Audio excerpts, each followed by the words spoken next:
റീഇൻവെൻഷൻ ഒന്നുമില്ല. നമ്മുടെ ഓരോ സിനിമകളും ശ്രമങ്ങളാണ്. ഞാനിപ്പോഴും പറയാറില്ല, എൻ്റെ ഓരോ സിനിമകളും അല്ലെങ്കിൽ ഞാൻ ചെയ്യുന്ന കഥാപാത്രങ്ങളെല്ലാം എൻ്റെ ശ്രമങ്ങളാണ്.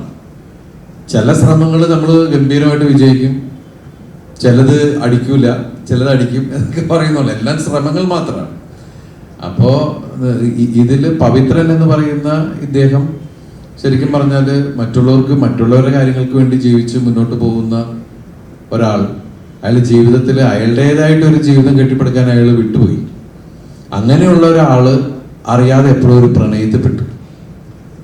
അപ്പോൾ ഇവർ വന്ന് കഥ പറയുന്ന സമയത്ത് തന്നെ ഇയാൾ കുറച്ച് പ്രായമൊക്കെ ഉള്ള ഒരാളാണ്. അപ്പൊ ഞാൻ ചോദിച്ചത് നരയൊക്കെ ഇട്ടിട്ടാണോ എന്ന് ചോദിച്ചു. അത് അങ്ങനെയല്ല, പക്ഷെ ഈ ദിലീപേട്ടൻ തന്നെയാണ്, പക്ഷെ കുറച്ച് മെച്യൂരിറ്റി ഉണ്ട് അതിനകത്ത്. അതുകൊണ്ടാണ് നമ്മൾ കുറച്ച് മീശ അങ്ങനെ കട്ട് ചെയ്യാതെ കുറച്ച് പ്രായം കൂട്ടാൻ വേണ്ടിയിട്ട്. എന്താ വെച്ചാൽ എനിക്ക് പ്രായം ഇല്ലെന്നെല്ലാം പറഞ്ഞു തന്നെ. അതല്ല, അതായത് അയാൾ അതിനെ കുറിച്ചൊന്നും ബോധേടല്ല. അങ്ങനെയുള്ള ഒരാള് അയാൾക്ക് മറ്റുള്ളവരുടെ കാര്യത്തിലാണ് ഏറ്റവും കൂടുതൽ ശ്രദ്ധ.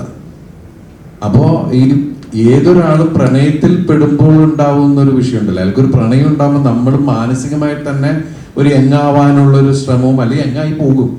നമ്മുടെ പ്രവർത്തികളും രീതികളും ഒക്കെ ആ രീതിക്കായിരിക്കും.